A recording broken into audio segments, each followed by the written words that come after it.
because we can teach them new things and they contribute to us. And one of the ways that I encourage people to contribute is run their existing Selenium tests against a future version of Firefox, because that helps them, but it also helps us if it identifies Firefox issues. How did you use Python for your automation? Is that also the language that the product are built in? Yeah, primarily that was the reason. I previously come from Java background in terms of running Selenium tests, and when I joined Mozilla, they were using Python, and it was simply the applications were being written in Python. From my experience, after a couple of months of upskilling on Python, I prefer it. I find the tests are more readable, more elegant, but I think it's personal opinion. Right. Thank you.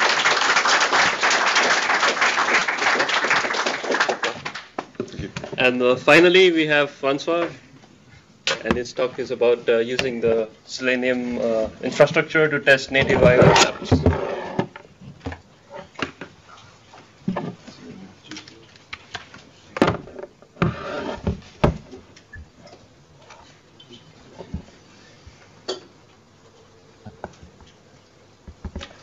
Yep, so I'm Franc ois Reynaud. I'm a test engineer for eBay. I'm part of the European team, and we're responsible for testing all the different products that eBay launches for Europe.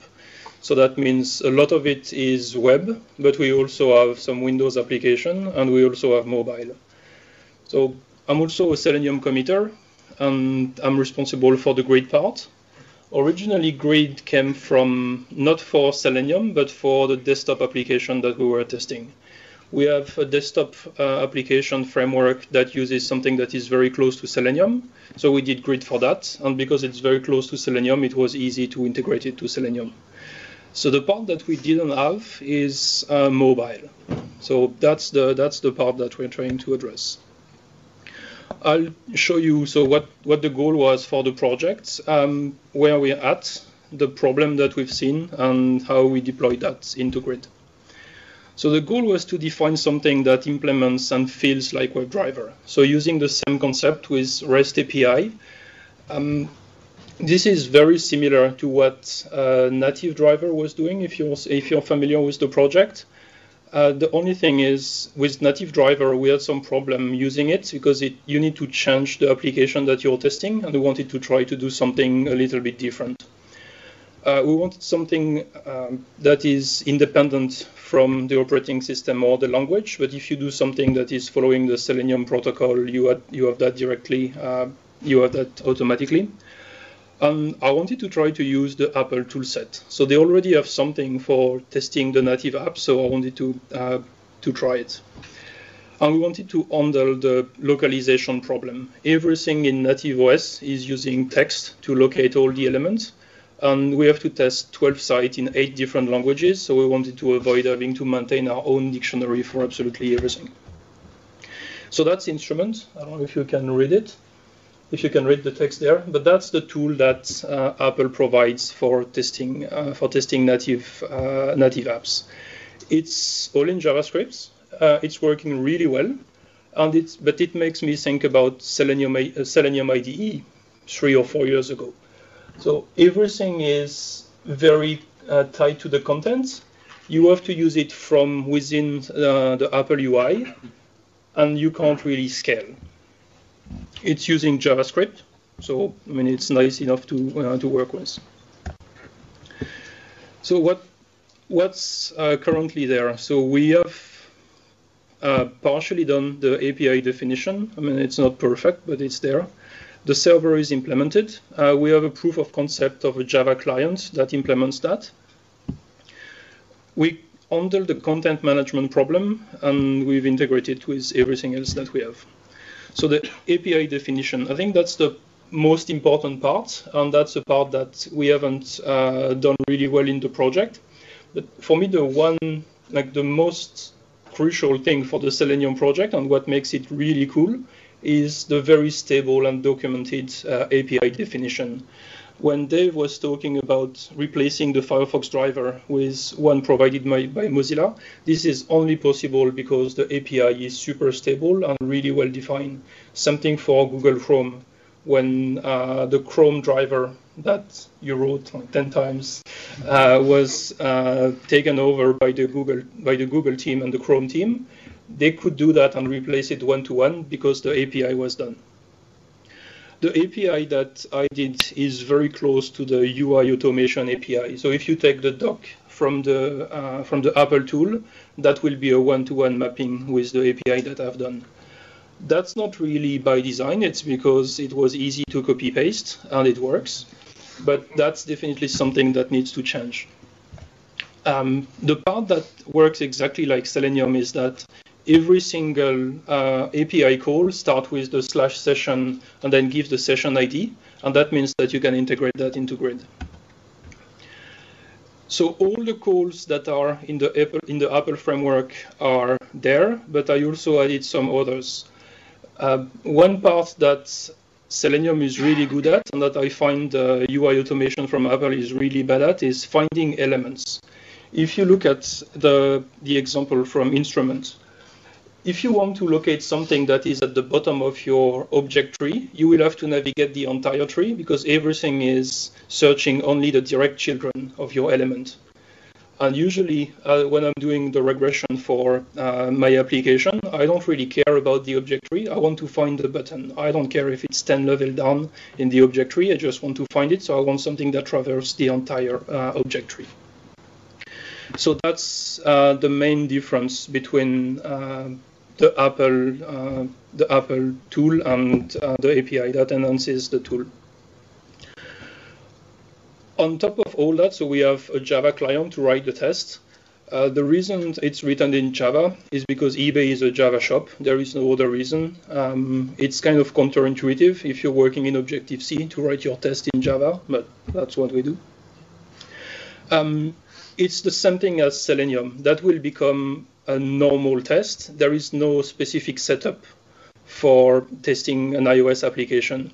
It will be in Java. You will use the same IDE. You don't need any kind of plugin, and you can mix and match your different tests. So you can have one test that lists an item on eBay through the website, and then check on the iOS app that it surfaces properly.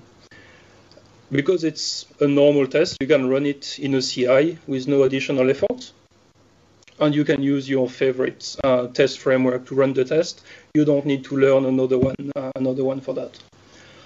And it's also easier for our tester to ramp up, because so the same way Ivan and Dave were explaining that they have page objects and they build a layer of abstraction for everything.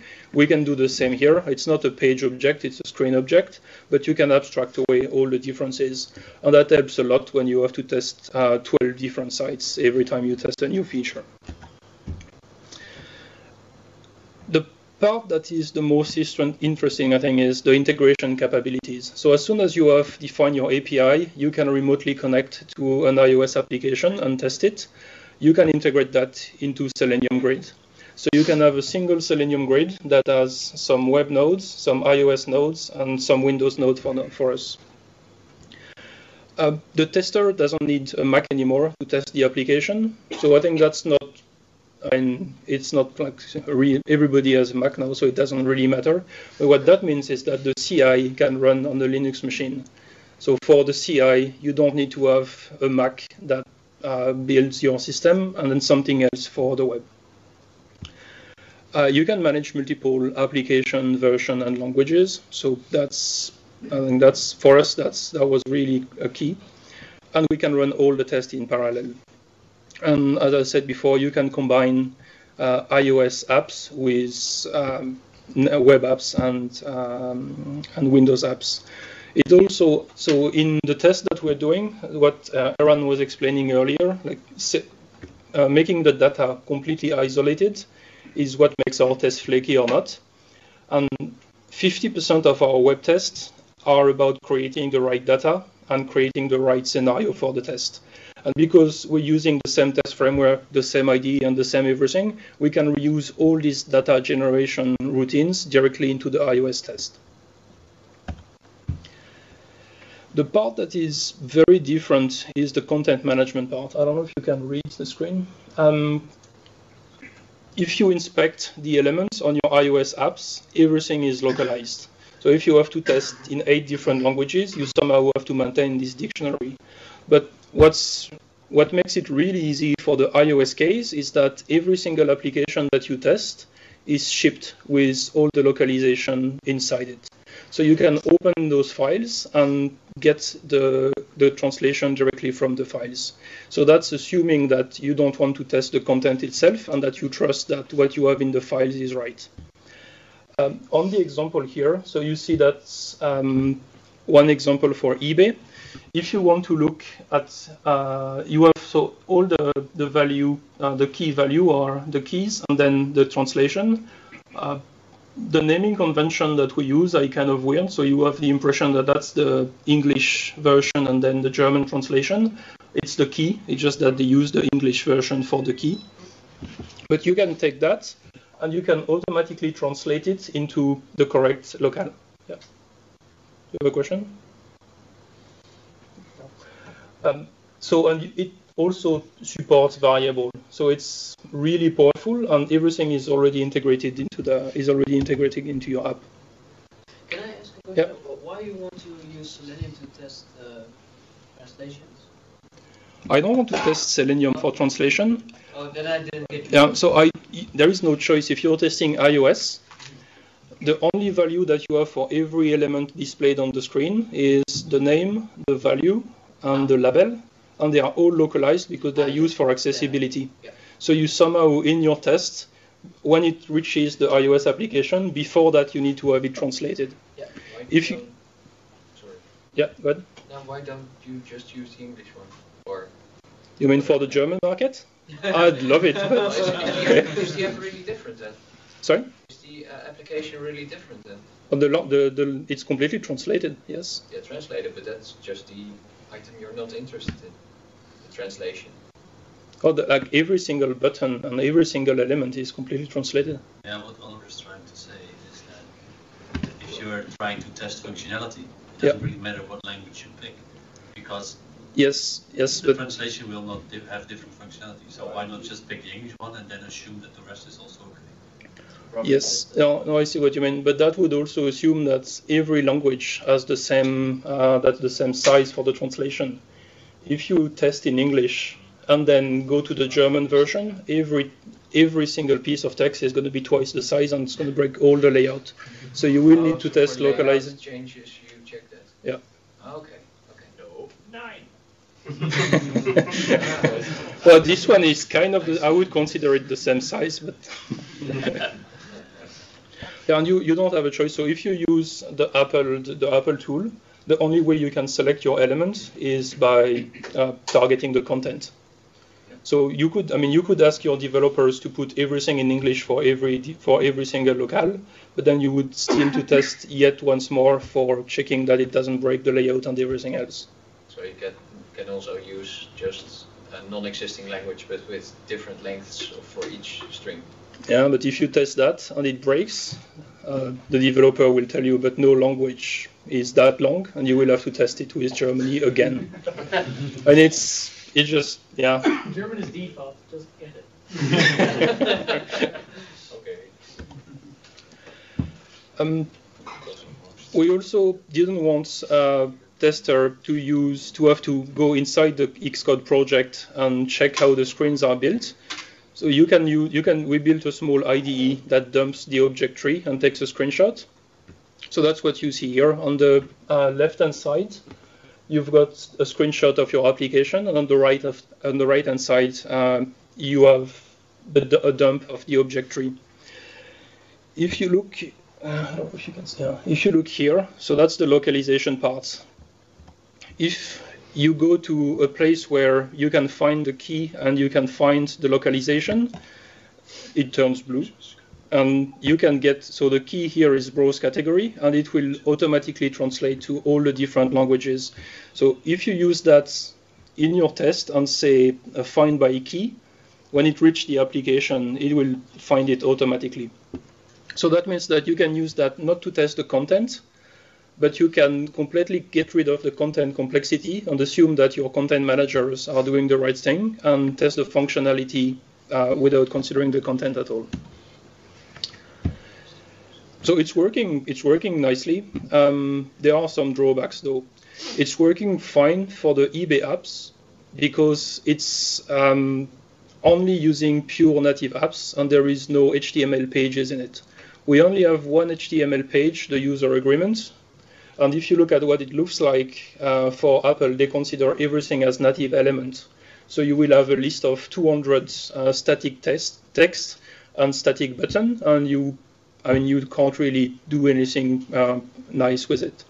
So ideally, as soon as you reach an HTML page, you should be able to say, get me a real WebDriver and test from that. That can't work. And there is a bug with the perform task with pass argument timeout from the Apple library that takes 1 second per call, and we're using that all the time. So it makes the automation quite slow.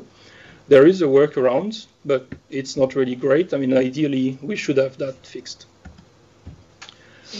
The advantages that I see in the tool, it's a very thin layer on top of the Apple tool. So every time they release a new version of iOS, you get everything for free. It's not entirely true. They break some it's not always backward compatible. But I think it took me like 2 or 3 days to have something that passes on iOS 6. So without too much effort, I get everything that they're doing. It makes it scale, so you can launch in grid. So in our case, where we have to test several different languages, you can test all the different languages in parallel. It makes it easy to plug directly into your CI, the same way you would plug any other test, and it uses the same reporting. It's also easy-ish to work around bugs. Everything for the Apple tool is in JavaScript, so you can just override the method that doesn't work the way you want and make it do what you need. And it works in all languages, with like Java at the moment being the only client. But because it's a REST API, you can have a client in any other language. Everything I've talked about is about testing on simulators. If you test on devices, you get more problems. So the first one, it doesn't scale that well. And you can have 20 VMs with macOS, and you can maintain that with scripts. If you have 20 iPhone, you can't. And with the tool that they're providing, there is no setup and teardown. So you can install automatically the application on your iPhone and start testing it. But if you go on eBay, you sign in, that will not clear the content. So you sign in, the next test will be with the application already signed in. If you want to get around that, you would have to jailbreak the phone, and that becomes even more a problem of maintenance. I mean, maintaining 20 iPhones is a problem.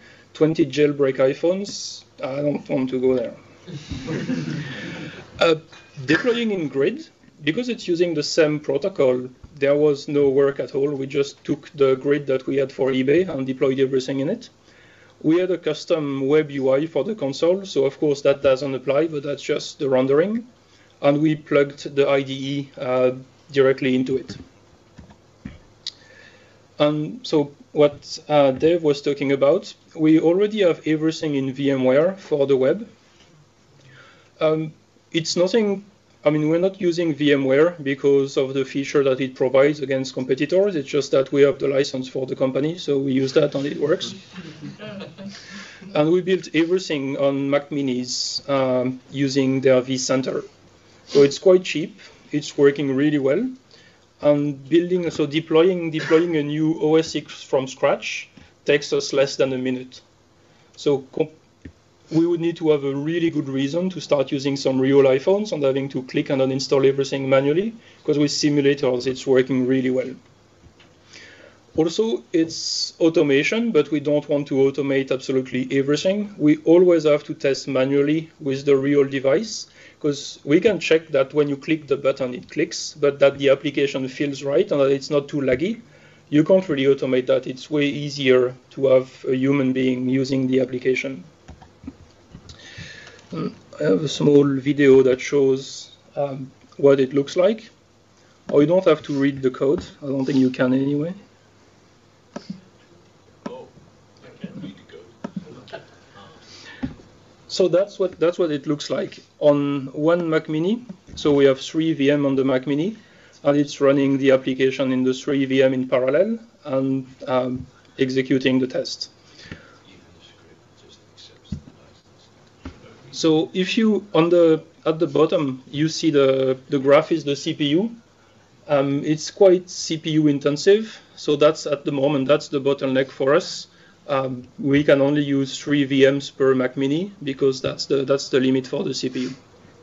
Why don't you buy a proper server stack for it then? Sorry? Why don't you buy a server stack for it then?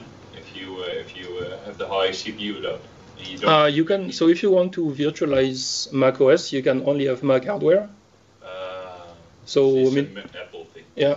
So for the web, we buy some massive servers, but the cheapest for Mac OS is to have Mac Minis. Okay.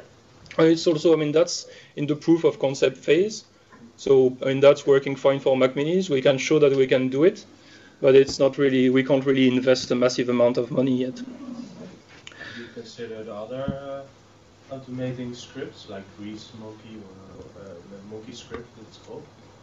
Yes, so we wanted to have something that integrates into our Selenium script easily. So I wanted to try something with the Apple official tool to see how that worked. I mean, that's not a lot of work. I think the tool took me about, I don't know, 2 months to develop, and a good chunk of it was the virtualization of macOS, which is not super intuitive. And if you look, so now that's the script, everything run, and you can see the report. So because it's just pure test-ng or JUnit, whatever you want to use, it's already completely integrated into your IDE. You don't have to install anything else. It's already there. And the only thing that I did was to take a screenshot. But if you're using Selenium, you already have the same kind of mechanism there.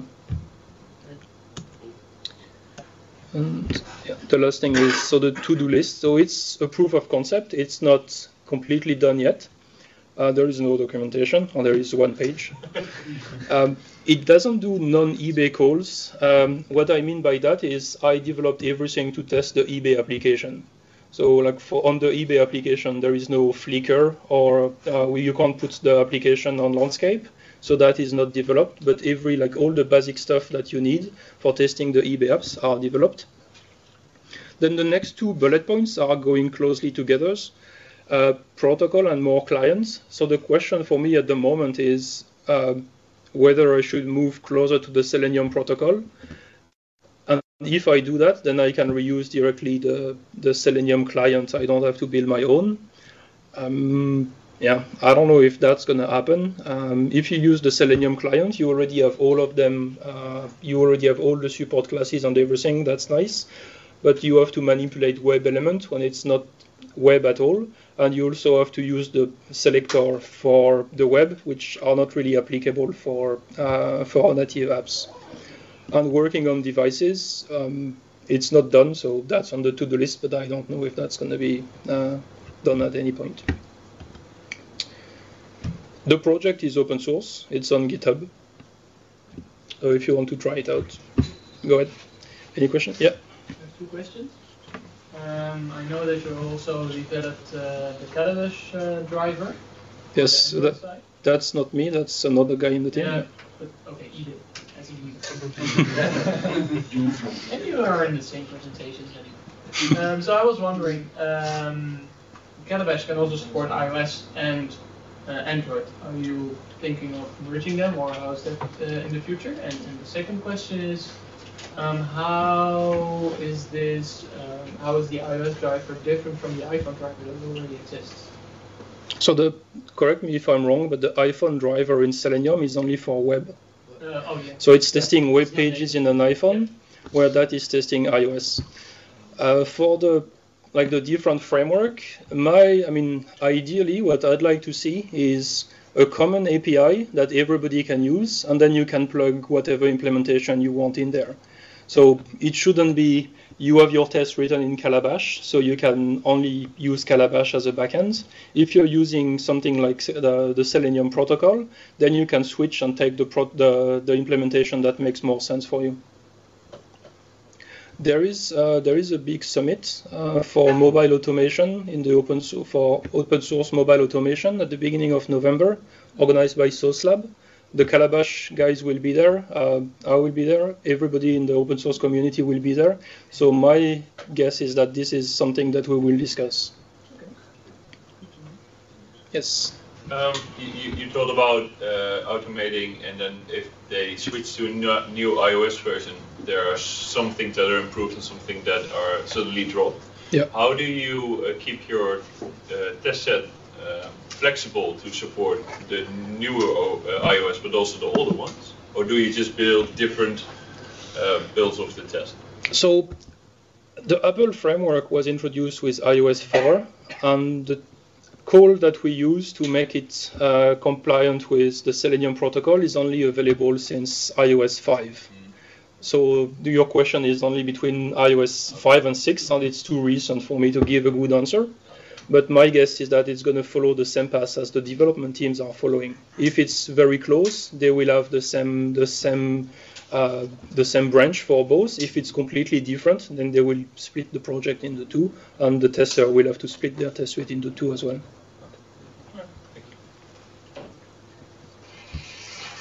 Yes. Did you notice any differences between a real iPhone and the virtual one? No. Okay, cool. And from a feature perspective, that's the same. I mean, from a RAM usage perspective, CPU, everything is different. But I don't think that you can catch that with a simulator. You will always need to install the application and see if it works. This tool is mostly done for regression. You can't do like performance testing. You can't do advanced stuff like that. For that, you won't build that into Selenium Grid, for instance. You will want your developer in front of the screen, running and analyzing exactly on a single test, not running in parallel what's happening. Okay, but in the first presentation, I believe, timing is everything. Yeah. Does that apply here as well? That's the exact same thing. So the timing is everything from Aaron. It's done on the client side, I think, from what you were explaining. So you can do the same thing. If the button, or if you have a screen that moves from one to the other, and it can take up to 45 seconds, typically on your client, you will have a while element not there. And then if it's more than 45 seconds, throw a timeout exception, otherwise keep looping. And of course, in real life, you also have different things like a slow internet connection that could completely ruin it, and you can't really simulate that. Well, I guess if you want to simulate every single if you want to simulate that, it will be easier with a simulator because you can set a proxy on the VM that you're using, but that's much more advanced. Yeah, okay, but that is something you want to test mobily. Yeah. If a network at a specific point. But if you're testing, so with VMware, for instance, you have some web services that allow you to turn off the network interface entirely. So in the middle of the test, you can say no more network and see what happens. For reference, don't do that on Android because it disconnects the simulator from your computer. Simulators are very different across the platform. Windows Phone simulator is quite crappy, and the Android one as well. So, all the advantages, the other platforms are more open. The Apple platform is very closed, so they have this one simulator that they maintain. I think it's worth it to give it a try. thanks. Any other question? Cool.